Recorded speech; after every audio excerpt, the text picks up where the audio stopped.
Okay, so very good afternoon to all. Chapter 11 Dual Nature of Radiation and Matter. आज उसका theory का वैसे official theory तो हम खत्म कर चुके हैं. आज वो टॉपिक हम डिस्कस करने वाले हैं जो आपको प्रिपेयर नहीं करना है फाइनल एग्जाम के लिए. आई रिपीट, आपको ये टॉपिक प्रिपेयर नहीं करना है फाइनल एग्जाम के लिए, पर अगर मैं यहाँ पे कोई लोकल टेस्ट रखता हूँ तो उसके लिए प्रिपेयर करने का, और उतने लेवल पे प्रिपेयर करने का कि उसमें से अपने को छोटा मोटा जो है वो पता चल सके. यहाँ पे जो एक्सपेरिमेंट है उसको कहते हैं डेविसन जर्मर एक्सपेरिमेंट. वैसे यहाँ पे ये बहुत ही काम का टॉपिक माना जाता है. एक्चुअल में ये एक ऐसा टॉपिक उन लोगों ने निकाल दिया जो जनरली हम ऐसा मानते थे कि ये बहुत ही काम का है. बाकी तो सभी चैप्टर में से ऐसे ही टॉपिक निकाले हुए जिसका कोई मतलब ही नहीं था. एक ये चैप्टर है, एक वो चैप्टर 4 है जिसमें से साइक्लोट्रॉन निकाल दिया. जनरली साइक्लोट्रॉन और ये क्वेश्चंस इस चैप्टर में से पूछे जाते थे. अब पार्ट 2 के अंदर कोई बताएगा पार्ट 2 के अंदर हमने कितने न्यूमेरिकल्स का डिस्कशन किया हुआ है? 7 तक किया था. कितना? क्वेश्चन 7. पार्ट 2 बाकी है. नहीं, पार्ट 2 न्यूमेरिकल्स. हाँ सर, 8 ही बाकी है. तो 8 ही बाकी है तो वो कर लेंगे ना आप लोग? कितने लोग बोलते हैं कर लेंगे? Thumbs up. 1 2 3 4 5 6. अच्छा, किसी ने थम्स अप नहीं किया, मैं तो ऐसे ही काउंट कर रहा था. चलो ठीक है, कोई बात नहीं, मैं करवा दूंगा. नहीं कर लेगा कि नहीं कर लेगा? 8 क्वेश्चन. ठीक है, अब इतना मत सोच, करवा देता हूँ यार. Just for your kind information everyone, part 2 का 8 क्वेश्चन है वो मैं ऑलरेडी लास्ट लेक्चर में करवा चुका हूँ, पर उसके जैसा. क्या आप में से कोई बताएगा वेवलेंथ का मास के साथ और चार्ज के साथ क्या रिलेशन होता है? शिखर फटाफट. वेवलेंथ का मास और चार्ज के साथ रिलेशन. प्रियांक फटाफट. यात्री. Yes Nandini. Lambda is proportional to 1/√mq. Exactly. उसके लिए पूरा का पूरा फॉर्मूला क्या था Aditya? Lambda is equals to h/√2mqv. Okay. क्या जश आपको याद है हमने एक और फॉर्मूला डिस्कस किया था कि अगर इसी फॉर्मूला के अंदर टेम्परेचर आता हो तो उस फॉर्मूला को आप कैसे समझ सकते हैं, या तो कैसे बना सकते हैं उस फॉर्मूला को? सर वो √3 kBT वाला. यस.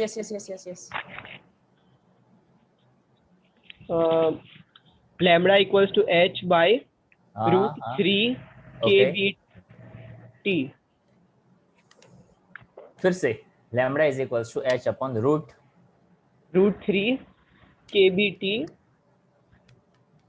और मास किधर चला गया कि मास आता ही नहीं है? मास याद नहीं है सर. कोई बात नहीं, वो याद होना चाहिए. यहाँ से इस चैप्टर से न्यूमेरिकल्स करने हो. पार्ट जो 2 है वो हमने खत्म कर लिया. आज पार्ट 4 भी खत्म हो जाएगा. यहाँ पे जो इंस्ट्रक्शंस देता जाऊँ या तो आप नोट डाउन करते जाइए, अगर आप अच्छी तरह से सुन पा रहे हैं तो लिखते जाइए, नोट डाउन करते जाइए, तो सिर्फ अपने दिमाग में रखिए. Okay, utilize your time in a proper way. देखिए यहाँ पे एनर्जी का formula E is equals to HF NHF या NHCy लैम्बडा, एक ही फॉर्मूला काउंट होता है. एनर्जी अपॉन टाइम क्या देता है? ध्रुव, एनर्जी अपॉन टाइम क्या देता है?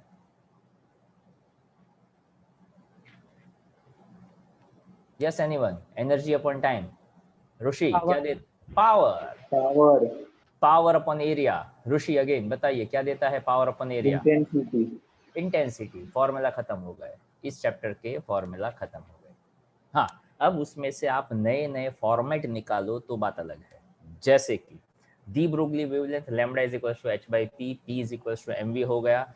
अब वहाँ पे एक हमने क्वेश्चन देखा था पार्ट 2 के अंदर कि वहाँ पे मास का एक वैल्यू फाइंड करना था. रेशियो दिया था अलग अलग वेवलेंथ का. अगर आपने होमवर्क किया हो तो आई थिंक वहाँ पे 5 या 6 नंबर का पार्ट 2 का कोई क्वेश्चन था. तो we have to use a basic logic. जितना आप बेसिक लॉजिक यूज़ करेंगे उतना ये चैप्टर में ज़्यादा फायदा होगा.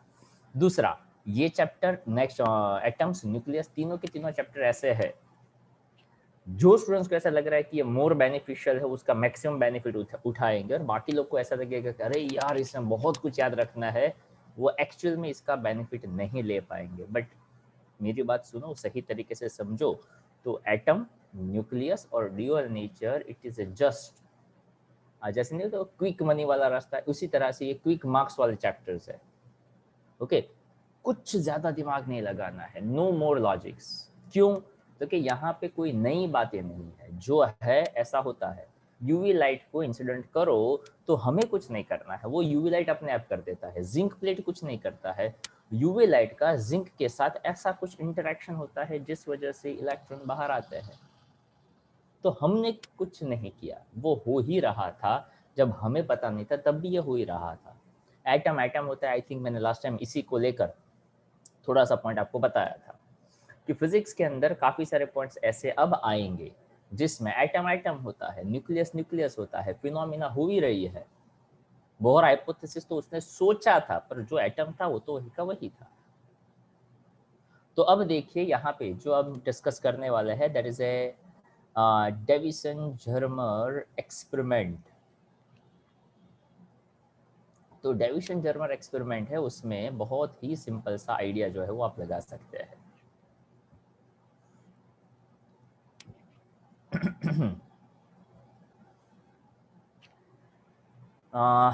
यस, और किसी को कुछ समझ में ना आए तो प्लीज पूछिएगा जरूर। ओके, एंड एवरीबॉडी प्लीज अपना वीडियो जो है ऑन रखिएगा, तो मुझे और आपको दोनों को ज़्यादा मज़ा आएगा। आप क्या करते हो, मेरा वीडियो देख लेते हो, वो मज़े ले लेते हो, पर आपका वीडियो मुझे नहीं देखने देते हो, ऐसा नहीं करने का। और वैसे ही मुझे अब ऐसा लग रहा है, ज़्यादातर किस्सों में वीडियो नहीं ऑन करने के पीछे वैसा ज़्यादा कोई रीज़न नहीं होता है, पर वीडियो ऑन रखने से आपको डेफिनेटली सिंसियर लेवल पे ही बैठना पड़ेगा। और आपको ही, आपकी जो पढ़ाई है, जिन लोगों को ये प्रॉब्लम है कि हम सिंसियरली नहीं पढ़ पा रहे हैं, इफ़ यू जस्ट, बाकी लोगों के बारे में मत सोचो, if you just keep your video on, तो अपने आप वो सिंसियरिटी आ ही जाएगा, बिलीव।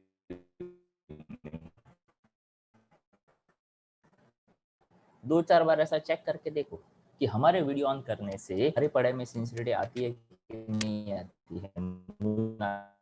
को अपने हिसाब से समझा देता हूँ, फिगर दिया है उसको थोड़ा सा मैं वर्ड करके समझा रहा हूँ, कॉन्सेप्ट को समझिएगा ना फिगर को।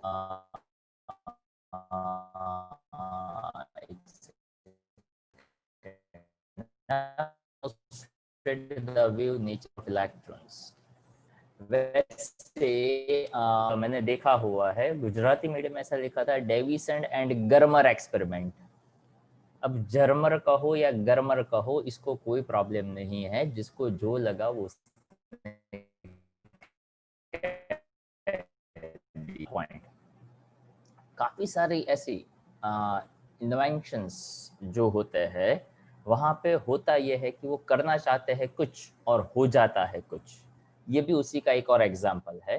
डेविसन और जर्मर सच में यहाँ पे जो बताया है वो नहीं करना चाहते थे, वो करना चाहते थे कुछ और हो गया है कुछ और। किस तरह से, देखिए। यस, ये वाला पूरा portion please everyone keep in your mind, अच्छी तरह से उसको याद रखिएगा। ये बहुत ही एक्स्ट्रा पर बहुत ही काम की इंफॉर्मेशन है। ओके फाइन, चलो first of all tell me, आवाज क्लियर है एवरीवन? सबको ओकेजनली सुनाई लैग दे आ रहा है रहा है। क्लियर? ओके, ओकेजनली लैग आ रहा है, तो मैं थोड़ी अपनी स्पीड को ही लैग कर देता हूँ। ओके फाइन, ठीक। तो अब मैं धीरे धीरे बोलूँगा, तो आपको ऐसा ना लगे कि मेरा वॉइस लैग हो रहा है। मैं लैग यहाँ से ही हो रहा हूँ। ओके, पर ओके चलो, एनीवेज, कोई प्रॉब्लम हो प्लीज रेज योर हैंड और शो द थंब, ठीक है? चलो, ध्यान से सुनना है आपको एक बात। डेविसन जर्मर एक्सपेरिमेंट, जिन लोगों को ज़्यादा प्रॉब्लम हो वो यहाँ पे बता सकता है। डेविसन जर्मर एक्सपेरिमेंट का बेसिक फंडा क्या था, ध्यान से सुनिएगा। एक्चुअल में ये एक एक्सीडेंटल डिस्कवरी है। हुआ क्या, तो यहाँ पे ऐसा बताया गया था कि मान लो कि एक निकल का क्रिस्टल था, ध्यान से सुनते जाइएगा हाँ पूरी फिनोमेना को। मैं यहाँ पे जो दिया हुआ है उस फिगर को समझाने के लिए वर्टिकल फॉर्मेट में ड्रॉ करने जा रहा हूँ। एक निकल क्रिस्टल था, वो कोई केमिकल की वजह से थोड़ा सा वेट हो गया। उसको ड्राई करने के लिए उसके ऊपर हाई बीम इलेक्ट्रॉन को इंसिडेंट किया जा रहा था। ध्यान से सुनिएगा कि क्या सिचुएशन है, क्या स्टोरी है। एक निकल क्रिस्टल था, वो समहाउ कोई केमिकल की वजह से वेट हो गया था। उसको ड्राई करने के लिए उसके ऊपर हाई बीम इलेक्ट्रॉन को इंसिडेंट किया जा रहा था। अब जब उसके ऊपर इंसिडेंट किया जा रहा था तब वहां पे एक अरेंजमेंट रखा गया, ध्यान से सुनते जाइएगा। वैसे पूरा का पूरा सिस्टम हमने एक इवैक्यूएटेड चैम्बर के अंदर परफॉर्म किया। यहाँ पे हाई टेंशन के थ्रू एक इलेक्ट्रॉन बीम जो है वो उसके ऊपर इंसिडेंट हो रहा था। अब हुआ ये, वैसे यहाँ पे हाई टेंशन है, वो सही वाला फिगर मतलब एग्जैक्ट परफेक्ट एग्जाम में कैसा ड्रॉ करना है वो तो अभी मैं बता दूंगा। Here I am just explain the concept, कैसे ये काम करता है। हाई टेंशन था, इलेक्ट्रॉन का बीम उसके ऊपर इंसिडेंट किया गया। जैसे इंसिडेंट किया गया, हुआ क्या, तो कि यहाँ से उसकी निकल की आउटर मोस्ट ऑर्बिट से कुछ कुछ इलेक्ट्रॉन यहाँ पे बाहर निकलते गए, which make some angle theta. और यहाँ पे एक ऐसा मूवेबल एक डिटेक्टर रखा था, ध्यान से सुनते जाइएगा। मूवेबल डिटेक्टर क्या कर रहा था, तो कि मूवेबल डिटेक्टर जो है वो यहाँ पे ऐसे इस पाथ के ऊपर मूव होता रहता था कि जितने भी एंगल पे यहाँ से जो इलेक्ट्रॉन निकले उसको ये डिटेक्टर डिटेक्ट कर लेता। जैसे वो डिटेक्ट कर लेता, इसके साथ यहाँ पे एक गैल्वेनोमीटर को कनेक्ट किया हुआ था। अब जैसे गैल्वेनोमीटर को कनेक्ट किया था तो गैल्वेनोमीटर हमें करंट का आइडिया दे देता कि ये फिनोमिना की वजह से कितने इलेक्ट्रॉन बाहर आते हैं और कितना करंट वहाँ पे मिल रहा था। अब इतना अगर हम समझते हैं तो यहाँ पे छोटा सा बट बहुत ही काम का एक ऑब्जर्वेशन है वो हमें देखने को मिल सकता था। छोटा सा काम का ऑब्जर्वेशन यहाँ पे ये था कि ये जो एंगल पे यहाँ पे आ रहा है वो अलग अलग एंगल हो सकता था। तो कोई स्पेसिफिक एंगल पे ज्यादा इलेक्ट्रॉन निकल रहे थे, कोई स्पेसिफिक एंगल पे बहुत कम इलेक्ट्रॉन निकल रहे थे। तो अब यहाँ से एक और नई चीज हम जानेंगे कि यहाँ से ये इलेक्ट्रॉन आ ही रहे थे पर कोई अलग अलग एंगल पे यहाँ से निकल की आउटर मोस्ट ऑर्बिट से इलेक्ट्रॉन निकल रहे थे जो यहाँ पे करंट क्रिएट कर रहे थे। और यहाँ पे जो हाई टेंशन पे जो वोल्टेज था, आपको याद है हमने ये फॉर्मूला पढ़ा, lambda is equals to under root 2mqv। H का वैल्यू, चलो फटाफट बोलिए विनी क्या लेना चाहिए एच का वैल्यू। विनी एच का value 6.625 into 10 to the power minus 34. Okay Dev, mass of electron क्या,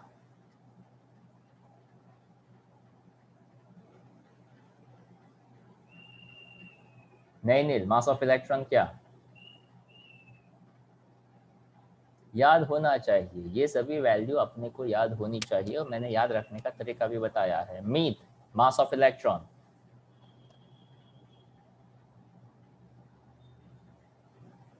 याद आ जाए तो बता सकते हैं। नहीं नहीं देव, विधि, यात्री 1.6 into 10 raised to minus 19 coulomb. मास और it's charge. Oh, sorry, charge. चलो मतलब आपने चार्ज का वैल्यू बता दिया, अब मास का वैल्यू बता दीजिए। Charge is right. 1 point, sir, 1 minute. 10 raised to minus 27.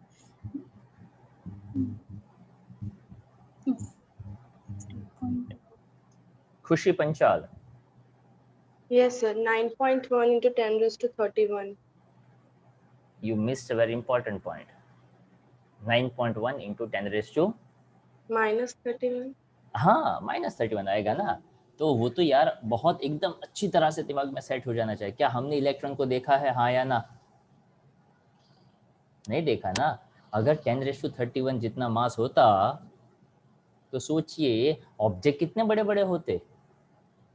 Okay, और कोई किसी को उठा ही नहीं सकता। ओके, तो उसका मास तो भाई बहुत ही कम होता है। अब यहाँ पे h का वैल्यू, ये मास का वैल्यू, ये चार्ज का वैल्यू, ये q का वैल्यू, ये सभी वैल्यू यहाँ पे डालते हुए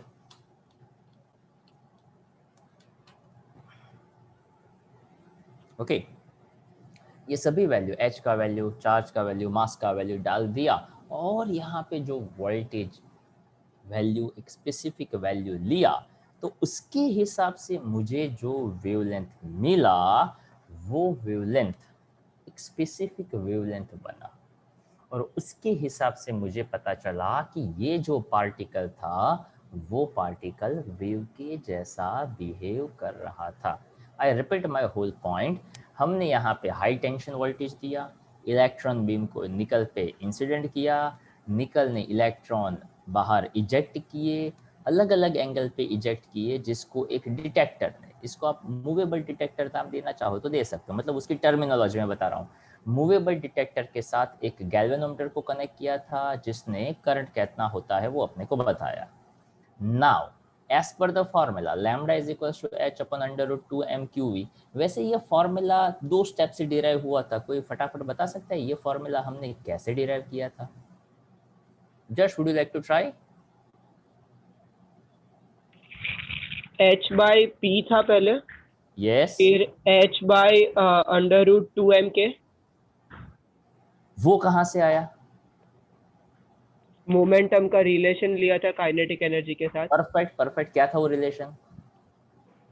p equals to root kinetic energy is equal to p²/2m। तो p is equal to √2m क्या आ गया? और काइनेटिक एनर्जी इलेक्ट्रॉन वोल्ट तो होता ही है E इंटू वी। ओके, सी मैं इसलिए ऐसा कह रहा हूँ ताकि अगर हमारे दिमाग में वो वे क्लियर है ना, तो आप जब भी नोट्स में देखोगे ना तो फटाक से आपको याद रखने में आसानी रहेगी। जिस तरीके से मैं ऐसे बोल देता हूँ वैसे आपको याद रहे, that is very difficult. Okay, तो यहाँ पे आपको उस बात का 100% ध्यान रखना ही है। I hope it's clear everyone. चलो, तो यहाँ पे ऐसा बताया गया, यहाँ पे हमें एक वेवलेंथ मिला, और वो वेवलेंथ ने हमें ये आइडिया दिया कि ये है पार्टिकल, पर हमें वेवलेंथ तो कोई स्पेसिफिक वेव के जैसा ही मिल रहा है, जो EM वेव्स का ही पार्ट है, कि उसका पूरा आइडिया है। अब मैं यहाँ पे आप समझ सको इसलिए नोट्स के साथ पैरेलल 1-to-1 पॉइंट समझा देता हूँ। जो मैंने सिचुएशन समझाया था, ये देखो उसका हॉरिजॉन्टल फॉर्मेट है, number 1। I hope you understand my point. Okay, ये जो पूरा का पूरा फिगर है ना, आप चाहो तो उसको ऐसे वर्टिकल फॉर्मेट में देख सकते हो। ओके, मैं ट्राई करता हूँ अगर वो वर्टिकल हो जाए तो, लाइक दिस। ओके, ये थोड़ा सा मैं यहाँ पे उसको और घुमा दूँ, कुछ ऐसा समझने का ट्राई करिए।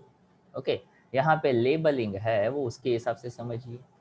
अब देखिए ये जो यहाँ पे है उसका थोड़ा ये वाला साइड भी आप समझ सकें, मतलब उसकी जैसा मिरर इमेज जो अभी मैंने ड्रॉ किया था। तो अगर देखिए ये समझने के लिए आप वर्टिकल ड्रॉ करो, हॉरिजॉन्टल ड्रॉ करो, कोई फर्क नहीं पड़ता है।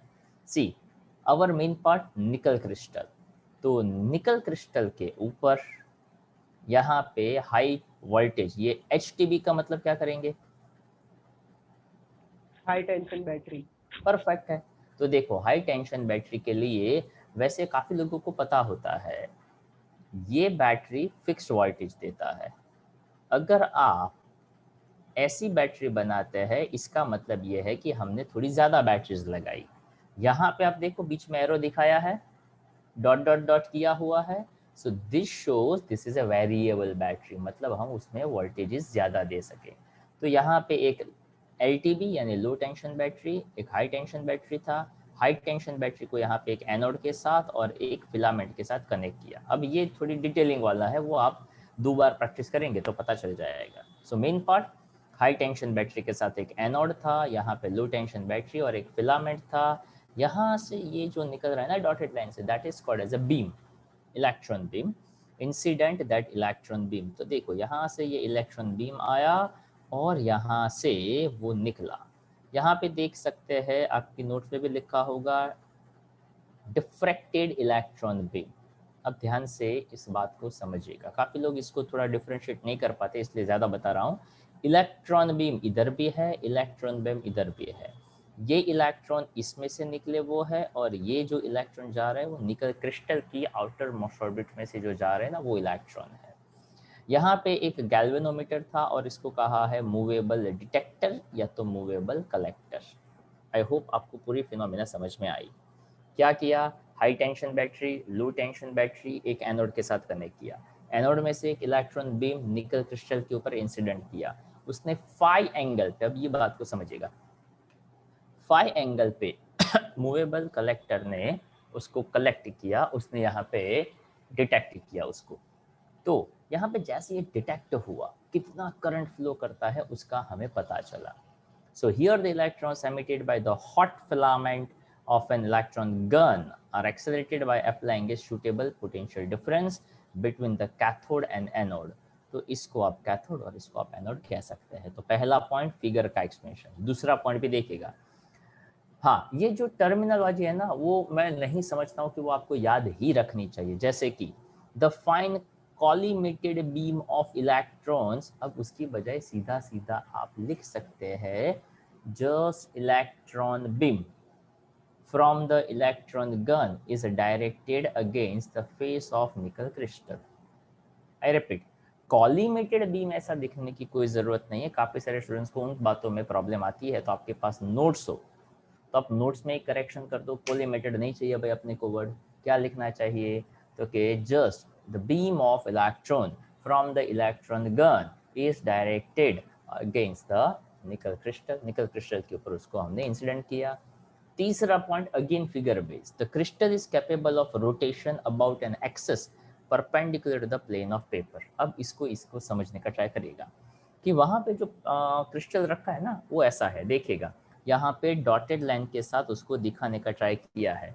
फिगर में देखिए निकल क्रिस्टल ऐसा है,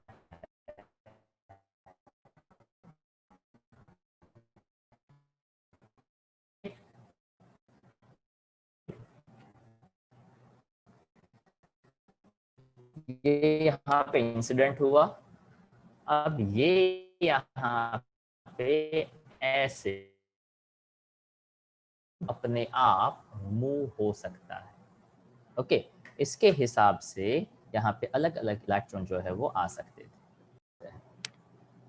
तो देखिए हम यहाँ पे बात ऐसी कर रहे थे कि यहाँ पे जो क्रिस्टल लिया गया है, वो क्रिस्टल यहाँ से परपेंडिकुलर इलेक्ट्रॉन बीम आ रहा था, ये अपने ही एक्सिस पे ऐसे घूम सकता है। अब ये जो पोजीशन है ना, वो यहाँ पे आप देख सकते हो, ये 180 डिग्री लिया हुआ है। ओके, ये वाला जो 3 या 4 लाइन है ना, उन 4 लाइन को आपको लिटरली याद रख लेना पड़ेगा, ताकि उसका कोई एक्सप्लेनेशन कहीं दिया नहीं है। उसकी जो एक्सप्लेनेशन की रिक्वायरमेंट है वो यहाँ पे मैं शेयर नहीं कर सकता। द रीज़न इज दैट कि वहाँ पे बहुत बड़ा रिलेशन मुझे आपको समझाना पड़ेगा। तो 4 लाइन है, जो ये थीटा थीटा का जो रिलेशन है ना, वो आपको सीधा याद रखना पड़ेगा। आगे आएगा, बताऊंगा मैं आपको, बट उसका कोई लॉजिक मैं नहीं शेयर कर पाऊंगा, तो उसके लिए सॉरी। यहाँ पे that's a crystal is capable of rotation, मतलब वो अपने हिसाब से रोटेट हो सकता है ऐसा। Electron scattered in the different directions by the atoms of a nickel crystal, मतलब वहाँ से इलेक्ट्रॉन निकल रहे हैं, अलग अलग डायरेक्शंस में आएंगे। वहाँ पे एक ओके लिखा है, we measure the scattered electron, ये इलेक्ट्रॉन निकल के क्रिस्टल में से बाहर निकले हुए हैं।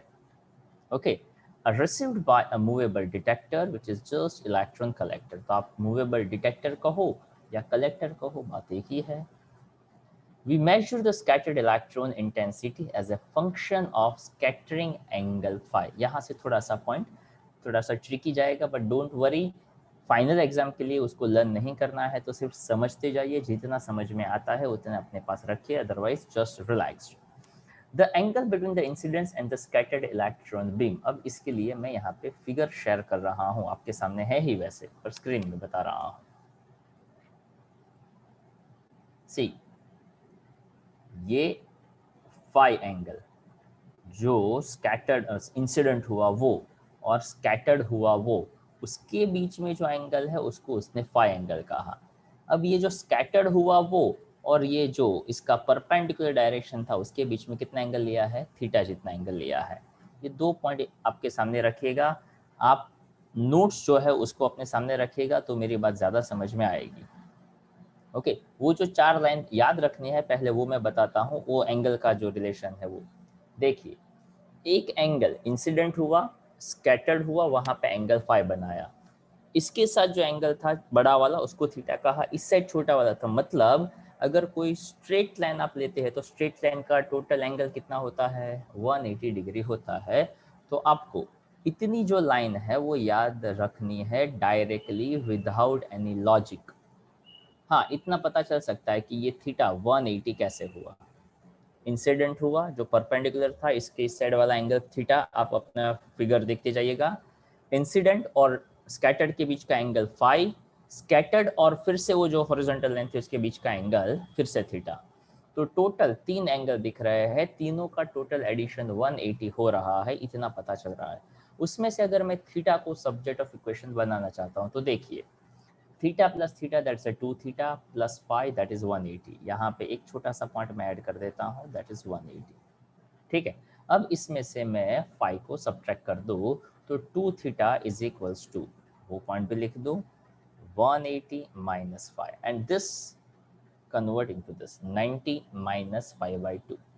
90 माइनस 5/2 को यहाँ पे बताया गया है, ये एंगल अगर 50 डिग्री हो, जो ऊपर की फिगर से पता चलेगा कि अगर ये एंगल 50 डिग्री हो तो वो हमें बहुत ही अच्छा रिजल्ट दे सकता है। तो उस बेसिस पे इसको 50 लिया, 50 का आधा 25 हुआ और वहाँ से ये 65 डिग्री का कॉन्सेप्ट आया। वैसे ये याद रखना है ये पूरा का पूरा एक्सपेरिमेंटल बेस्ड है, अगर रेगुलर स्कूल होती तो भी ये एक्सपेरिमेंट आपको करवाया नहीं जाता है, पर ये जो लिखा है वो एक्सपेरिमेंट बेस्ड है, तो प्लीज़ उसको याद रखिएगा, ज़्यादा दिमाग उसमें वेस्ट मत करिएगा। उसके बाद ये लाइन डायरेक्ट याद रखनी है because it's information. The inter atomic separation और the distance in the nickel crystal that is 0.914 angstrom given है। ये शायद आपको पता चलेगा पर ऐसा कोई लॉ अभी आपने पढ़ा नहीं है, आप पढ़ेंगे डिफ्रैक्शन का लॉ, पर वो आएगा चैप्टर 10 के अंदर। तो अभी मैं आपको सिर्फ सजेस्ट करूंगा कि ऐसे लाइन याद रख लेने का, as per the Bragg's law 2d sin theta is equals to lambda. बस अब काम आपका आसान हो गया, अगर आपने इतना क्या बोलते हैं एक्सेप्ट कर लिया कि ब्रैग्स लॉ ऐसा कुछ होता होगा जिसका formula 2d sin theta equal to lambda हो, तो 2 एज इट इज, d यहाँ पे गिवन है और थीटा हमने यहाँ पे कोई एक कैलकुलेशन से निकाला। अब वो वैल्यू हमने यहाँ पे प्लेस किया और हमें एक वेव लेंथ मिला, that is the first point. दूसरा पॉइंट उसके साथ अब हम कंपेयर कर रहे हैं, ये आंसर हमें मिला एज पर दिस एक्सपेरिमेंट। अब यहाँ पे बताया कि डी ब्रोगली का हाइपोथेसिस था, अगर मैं वहाँ पे 54 वोल्टेज लेता हूँ, ये वैल्यू ऑलरेडी हमने लास्ट टाइम डिस्कस किया था, वो यहाँ पे रखने से मुझे मिलता है 1.66 angstrom. See this value and this value, it's a same value. तो दोनों सेम वैल्यू मिलने से हमें यहाँ पे ऐसा पता चला, the experimentally measured wavelength is very close to the estimated from the de Broglie hypothesis। मतलब एक वैल्यू हाइपोथेसिस से मिला था, एक वैल्यू एक्सपेरिमेंटल मिला, दोनों वैल्यू काफी हद तक सेम थी और इसलिए यहाँ पे पता चला कि मिलती वेवलेंथ है, पर जो भी हम देखते हैं वो पार्टिकल का यानी इलेक्ट्रॉन का देखते हैं, तो इलेक्ट्रॉन का वेव नेचर हमें इस एक्सपेरिमेंट से पता चल रहा है। वो इस क्वेश्चन का बेसिक फंडा था जो मैं यहाँ पे समझाना चाहता था। अब यहाँ पे मैं उसकी जो ग्राफ है उस ग्राफ को मैं यहाँ पे आपको एक्सप्लेन कर देता हूँ। देखिए यहाँ पे जो ग्राफ है वो ग्राफ कुछ इस तरह से है, किधर गया ग्राफ, ग्राफ आजा, यस। फॉर योर रेफरेंस मैं आपको बता दूं, आपके पास अगर नोट्स हो ना हो तो जो बताऊं वो लिख लीजिएगा। आपको 5 ग्राफ नहीं ड्रॉ करने हैं, आपको पहला ग्राफ, तीसरा ग्राफ और आखिरी वाला ग्राफ, कोई भी ऐसी जगह ना तो इस एक्सट्रीम पॉइंट्स को दिमाग में रखने का एक स्टार्टिंग जो वैल्यूबल क्या बोलते हैं वैलिड नहीं है या तो जस्ट स्टार्ट कर रहा है, आखिरी वाला मतलब आखिरी एक्सट्रीम पॉइंट ये भी वैलिड नहीं है, काम का नहीं है, पर फिर भी बताना पड़ेगा। और तीसरा वो सिलेक्ट करने का जिससे हमें कोई परफेक्ट रिजल्ट मिलता हो। याद करिए अभी जस्ट मैंने कहा था ना, वो 5 की जगह पे 25 आ गया, मतलब 5/2 की जगह पे 25 लिख दिया। कब लिखा होगा तो कि 5 का वैल्यू 50 लिखा होगा। तो यहाँ पे अलग अलग एंगल लिए गए पर उसमें से 50 डिग्री पे रिजल्ट काफी अच्छा मिल रहा था। अलग अलग वोल्टेजेस लिए गए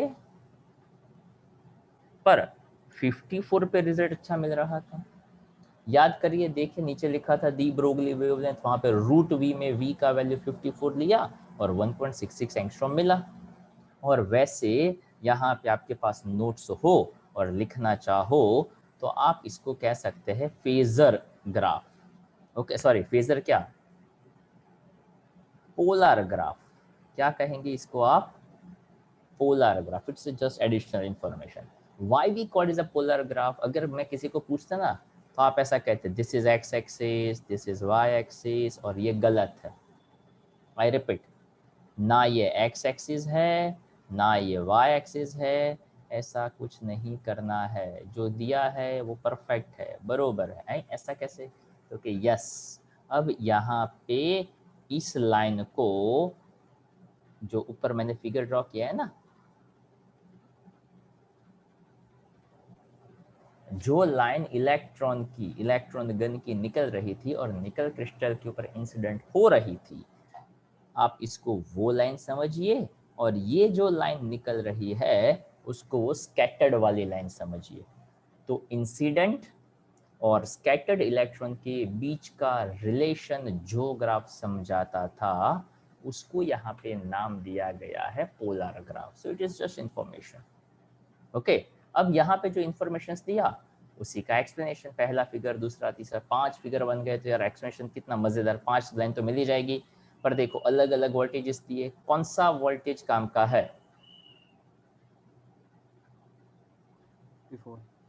कौन सा एंगल काम का है, 50 डिग्री।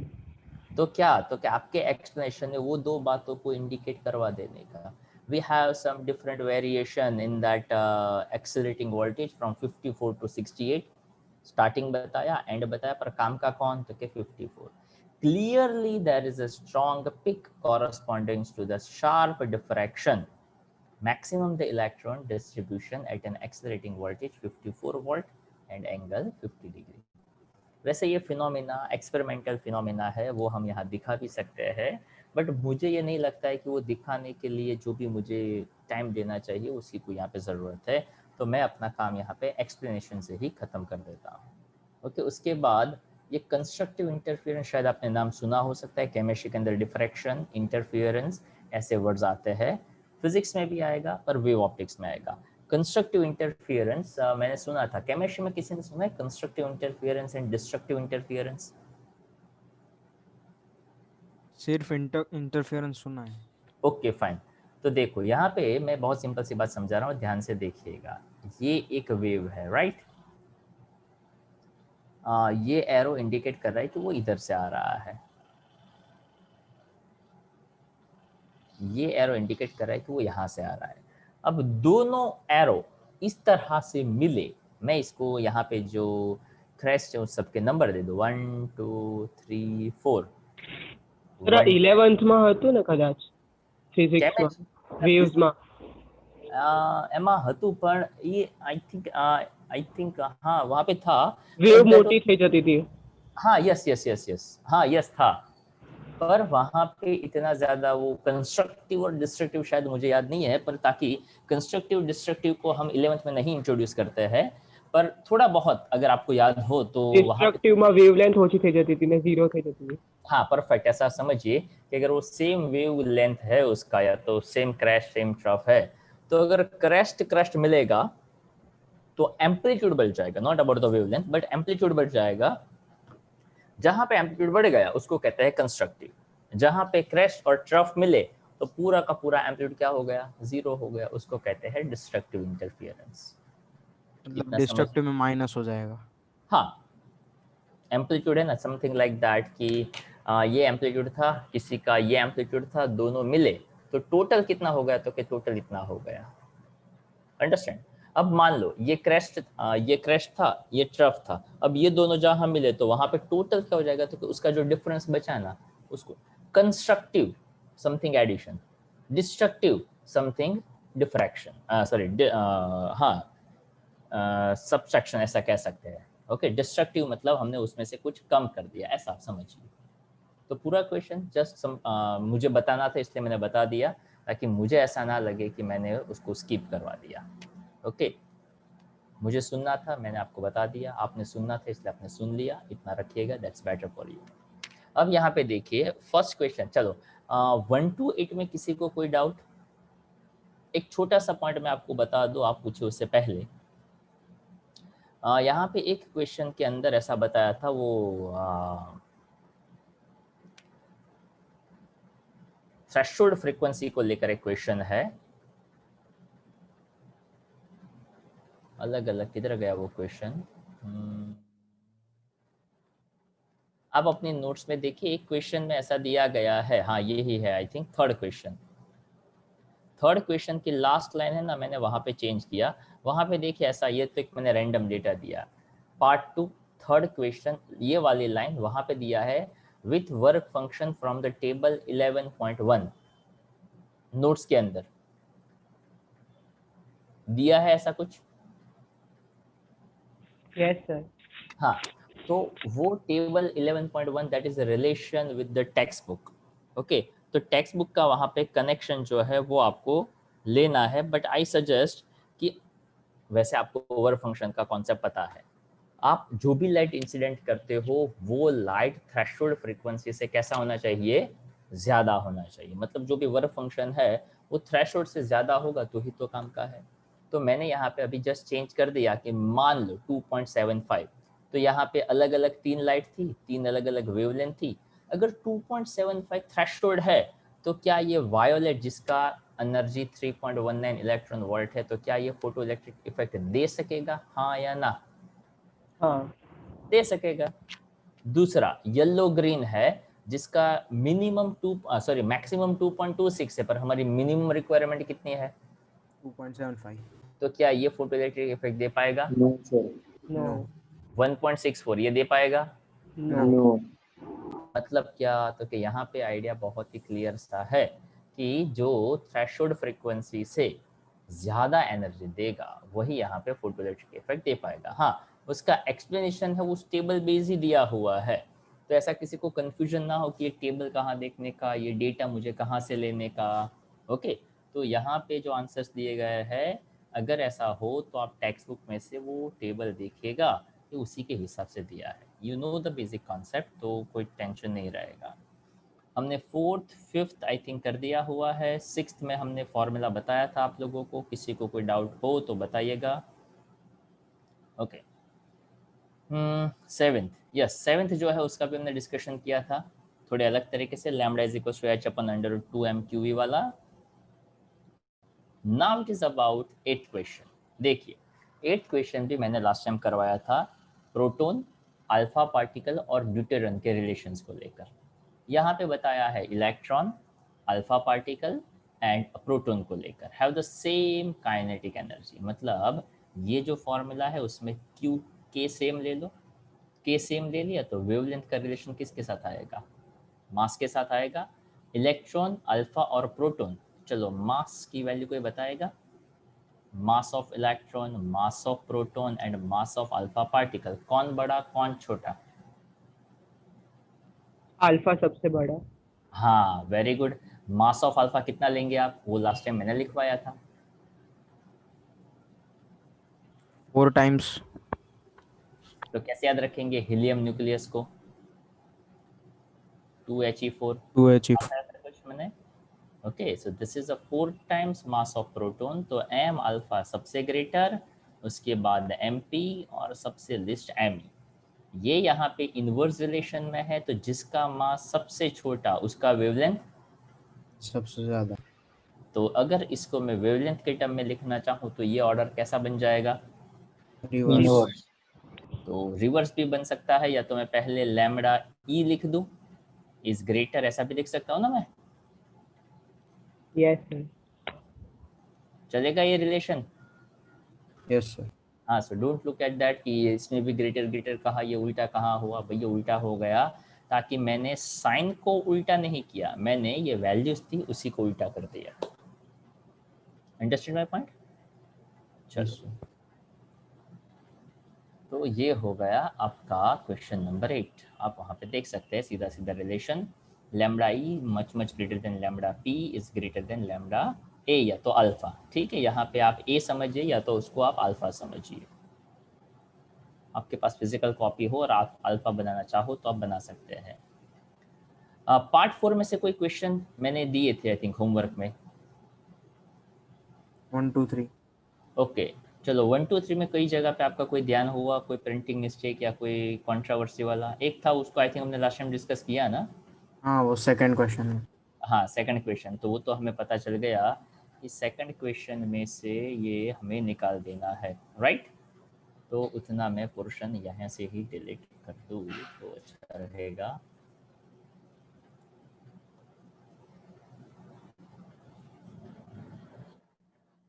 ओके, इतना मैं डिलीट कर देता हूँ, ठीक है।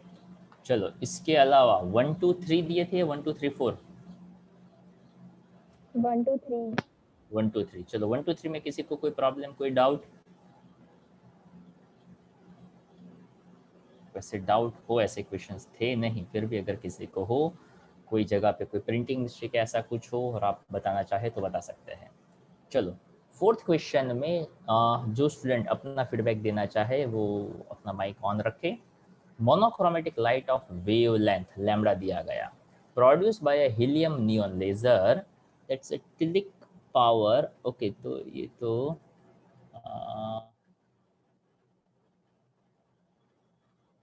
पावर एमिटेड, ऐसा मैं यहाँ पे वर्ड ले लेता हूँ। चलो, the power emitted is 9.42 milli watt. I hope आपको ये पढ़ना आता होगा, दैट्स अ मिली वॉट, ठीक है। तो पावर हो गया, वेवलेंथ हो गया, find the energy and momentum of each photon. तो चलो फटाफट बताइए क्या लेंगे आप एनर्जी का formula? hc/λ. E is equal to H C by lambda, जो यहाँ पे आपको स्क्रीन में भी दिख रहा है। E is equal to H C by lambda.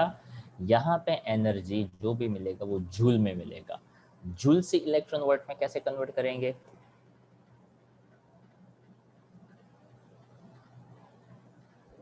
One 1.6 into 10⁻⁻19 से डिवाइड या मल्टीप्लाई? डिवाइड। multiply कि डिवाइड? देखो, उसका सीधा सीधा सिंपल सा रिलेशन बता देता हूँ, अच्छी तरह से दिमाग में सेट कर लीजिए।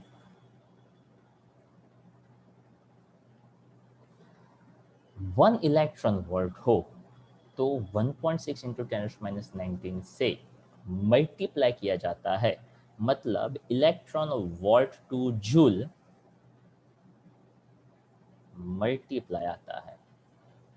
एक याद रख लेने का, दूसरा अपने आप याद रह जाएगा। Okay, electron volt two joule that is multiply.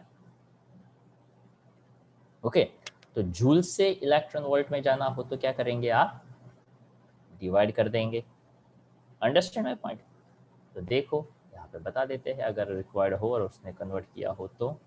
Okay, यहाँ पे तो जूल में रखा है, कोई ज़रूरत नहीं थी, पर आगे पार्ट 2 में हमने 1-2 क्वेश्चंस देखे थे जहाँ पे ऐसा हमें बताया गया था कि अगर आप उसको कन्वर्ट करना चाहो तो आप उसको डिवाइड करो। दूसरा point momentum, momentum lambda, de Broglie hypothesis, lambda is equals to H by P, तो P is equals to H by lambda. तो 2 पॉइंट यहाँ पे आपके क्लियर हो सकते थे, राइट? चलो, उसके बाद तीसरा बी पॉइंट क्या है? हाउ मेनी फोटोन्स पर second on the average arrived at the target irradiated by the beam. आपको क्या फाइंड करना है? नंबर ऑफ फोटोन्स, पावर दिया है, वेवलेंथ दिया है, या तो सीधा मैं कह दूं मुझे पावर और एनर्जी दोनों ही पता है।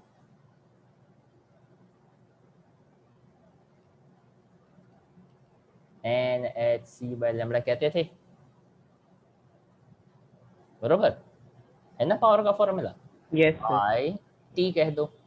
ओके तो हमें सेटिस्फेक्शन हो जाएगा, हाँ यार एनर्जी अपन टाइम लिया, बाकी NHC बाय लैम्डा तो एनर्जी था, पर यहाँ पे पर सेकंड बोला है इसलिए टाइम का टेंशन नहीं है। अब ऑलरेडी HC बाय लैम्डा को मैं एनर्जी कह चुका हूँ, टी को ऑलरेडी मुझे 1 लेना है, तो नंबर ऑफ फोटॉन्स यानी power divide by energy. Okay इस चैप्टर में आपको एक फ्रीडम बहुत ही अच्छा सा मिलता है कि यहाँ न्यूमेरिकल्स करते करते आपको खुद को अपना एक लॉजिक डेवलप करना हो तो कर सकते हैं कि ऐसा करने की बजाय अगर मैं ऐसा करूँगा तो मुझे ज़्यादा फायदा उसमें हो सकता है। I hope you understand my point. Clear everyone? चलो then after how fast does a hydrogen atom have to travel, how fast यानी कौन सी क्वांटिटी बात कर रहे हैं? वेलोसिटी। वेलोसिटी। मोमेंटम है आपके पास तो क्या हाँ है, momentum is equals to mass into velocity. Have the same momentum as that of the photon. तो यहाँ पे जो मोमेंटम है वहाँ पे क्या करेंगे, मास से डिवाइड कर लेंगे। ओके यानी यहाँ पे इस चैप्टर के न्यूमेरिकल्स जब भी मैं करवाता हूँ तो मुझे ऐसा लगता है कि मैं बहुत ही बेसिक से न्यूमेरिकल्स करवा रहा हूँ। देखिए n is equals to P by E, momentum of photon, P V is equals to M, P को मास से डिवाइड कर दिया। Okay mass of photon, sorry हाँ तो फोटोन और प्रोटोन दैट्स द सेम। तो यहाँ पे 1.67 10⁻27 kg और यहाँ पे आपको उसका वेलोसिटी जो है वो मिल जाता है। हाइड्रोजन एटम बोला हुआ है इसलिए यहाँ पे मास से, एक सेकंड हाँ एक क्लैरिटी मुझे चाहिए, how fast does hydrogen atom have to travel in order to have the same momentum as that of the photon, that's perfect. चलो उसके बाद फिफ्थ जो है वो मैं सोच रहा हूँ कि आप लोग करिए ट्राई तो पता चल जाएगा। I just give you 2 minutes, please everyone try yourself. देखिए एनर्जी फ्लक्स का मतलब नहीं पता हो तो ना सही, पर अगर आप थोड़ा आगे बढ़ो और वाट पर मीटर स्क्वायर देखो तो वाट पर मीटर स्क्वायर यानी power upon area, power upon area intensity देता है तो आपका काम आसान हो जाता है। So first of all wavelength दिया था, एनर्जी निकाल लो, NHC बाय लैम्डा, खत्म हो गई बात। उसके हिसाब से देखो number of photons incident on the surface per second per square metre, यानी ए और टी दोनों को 1 ले लो, HC बाय लैम्डा मिल चुका है तो intensity into wavelength by HC वो आपको सीधा n दे देता। ये हो गया आपका नंबर ऑफ फोटॉन्स और क्वेश्चन यहाँ पे खत्म। ठीक है तो इसके हिसाब से कुछ कुछ क्वेश्चंस में ट्राई करने के लिए दे रहा हूँ एज ए होमवर्क। तो आपका होमवर्क रहेगा पार्ट 1 से क्वेश्चन नंबर 9, पार्ट 2 से क्वेश्चन नंबर 8, पार्ट 4 से क्वेश्चन नंबर 4, 5, 6, 7, देख लेते हैं 7th में HC बाय लैम्डा और नंबर ऑफ पार्टिकल्स सभी एक ही फॉर्मूला पे है तो आई इंसिस्ट कि आप करो। ओके 9, 10, 11 चलो वहाँ तक रखते हैं, आगे का देखूंगा तो आगे में भी ऐसे लगेगा कि हो सकता है 6, 7, 8, 9, 10 एंड 11। ठीक है यहाँ तक रखते हैं सब कुछ 1 टाइम, पर जो स्टूडेंट करेगा अच्छी तरह से करेगा, वेट नहीं करेगा, उसका ये chapter on the spot parallel prepare हो जाएगा। जो जिसका वेट करेगा उसके लिए ये थोड़ा सा डिफिकल्ट हो जाएगा। Everyone clear? ओके तो ये आपका होमवर्क है 4 से लेकर 11 तक, पार्ट 1 से 9th क्वेश्चन वो एक बार लिखिएगा जैसे मैंने समझा इसलिए, और पार्ट 2 से क्वेश्चन 8 वो भी आज हमने समझा इसलिए एक बार लिखने का। ओके तो अभी हम यहाँ तक रखते हैं। क्लियर?